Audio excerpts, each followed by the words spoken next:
What's up, Fate Family? Jarvis Guy and the Voyager YT here, and today we're going to be reviewing the first and second episodes of My Adventures with Superman, the all-new Adult Swim series that is obviously based on the DC Comics superhero of Superman. Now, we first heard about My Adventures with Superman back in, I think, May of 2021, where we first got that concept art of a race swapped Lois Lane, a race swapped Jimmy Olsen, and a twink Superman. And when I first saw it, I didn't exactly have the highest hopes for this show. I was worried it would fall into the same trappings of a lot of similar shows that did similar attention grabbing practices to it.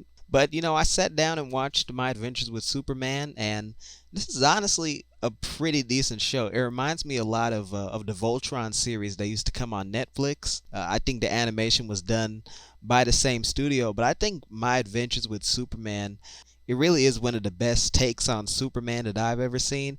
Because I think before I saw the show, I'd only ever seen like Superman Returns and Batman vs Superman, which may not have been the greatest introductions to the character, but I think My Adventures with Superman really does nail the character of Clark Kent. Not necessarily Superman. We didn't get to see, too much of him in his classic state in the first two episodes of the show, but I think as Clark Kent, he's a really likable character, and I think the relationship that they're developing with him and Lois Lane. I mean, you already know they're gonna get together, but I guess they're developing it in a really organic way. So I really did appreciate that. The animation is also pretty decent. There's some pretty cool fight scenes. This is done by a Japanese animation studio, if my memory serves me correctly. So, I mean, of course, it's going to be good. But this is a lot better than some of the other stuff you see in Western animation, because a lot of Western animation is just stilted, robotic bullshit. And, you don't.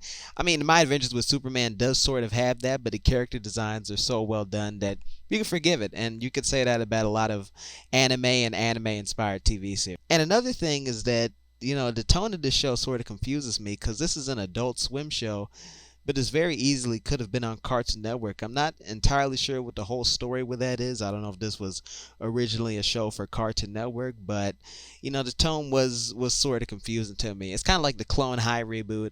My Adventures with Superman wasn't entirely sure who it was aimed for.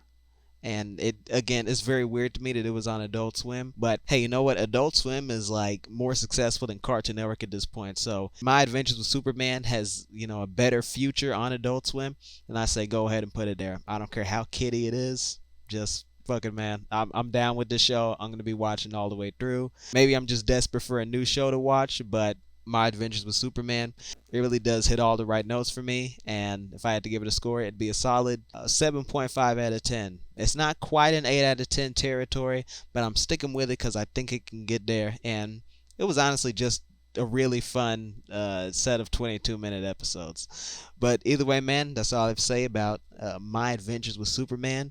It's on Adult Swim. Go check it out on there or however you watch cartoons. I mean, it's 2023. I think we all know how everybody watches cartoons. Anyway, I've been your host, Jarvis Godden. Thank you all for watching. Stay tuned for more diecast content, and I will see you guys in the next one. Take care.